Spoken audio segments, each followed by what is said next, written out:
Yo, what's going on, Arkansas Razorback fans, SEC fans everywhere? Welcome to the one and only Pig Trail Network YouTube channel. I'm Ty Hudson. Hope you guys are doing swell.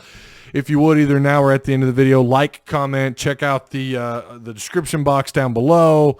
Tap the subscribe button if you haven't already. If you want to join the PTN Patreon, it's a minimum of $4 a month. Goes towards helping out the channel. Arkansas, once again, another member of Sam Pittman's coaching staff being targeted by another big-time school. We know Barry Odom targeted by the Texas Longhorns. LSU was in the mix. He turned him down. So far, he's still at Arkansas. I've said this before. He got a little ways to go. We know they lost Coach Stepp, wide receiver coach, off to USC East or South Carolina, the Gamecocks, and that was home is where the heart is. They offered him a little bit more money. He took it. Maybe got nostalgic. I don't really know, but we wish him the best. But now another member, according to Football Scoop, according to John Bryce at Football Scoop, another member of Sam Pittman's staff is being targeted. Per sources with direct knowledge of the situation, University of Southern California head coach Clay Helton has made an offer to add Davis as the Trojans' offensive line coach. Now, scroll down here, they mention his salary.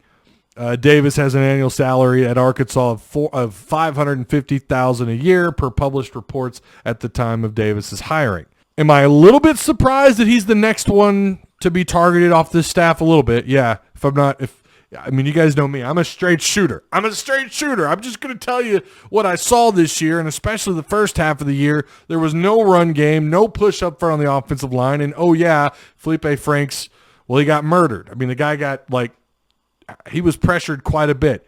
Not always the offensive line's fault. His hesitation really cost them some yards this year, and he got sacked as a result of that, as a result of his hesitation. But if you go to, let's just look at the stats this year on sacks, right? Who's the most tied for the most sacks? Well, it's Arkansas. You can't put every single one of these on Felipe Franks, right? And again, you're tied for the most. Mississippi State over there at 34 as well. You can't put it all on Felipe Franks. The offensive line was responsible for several of these. I would argue Franks is probably responsible for, about 20% of them. 20% of the sacks are on him on the year. Maybe more, maybe less. I'm sure someone will correct me in the comment section. And then you have Pro Football Focus, who back in the first week of December, Anthony Treesh, they ranked the offensive lines, the units, not the players. And you can read it here.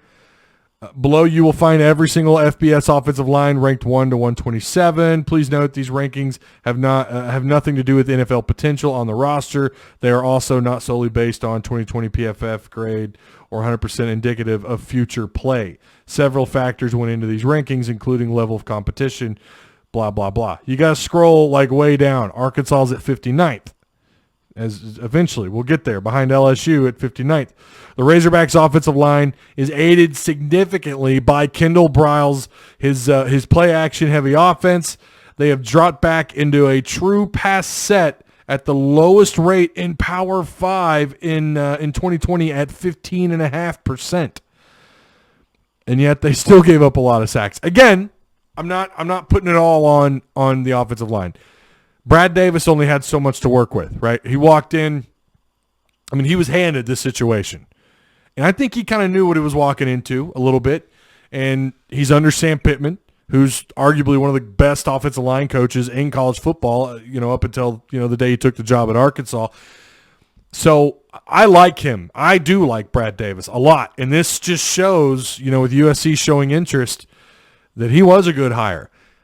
And I'm talking about these numbers. These are not a reflection of him as a coach. It's a reflection really of what he had to work with. I think they get better. You've got everybody coming back next year. Myron Cunningham, left tackle, coming back. I think he could end up being a draft prospect by the time it's all said and done in 2021. Hopefully they're uninterrupted. They have a full, spring camp. They have an uninterrupted summer, the voluntary workouts. Then we get into fall camp, and we have a 12-game schedule.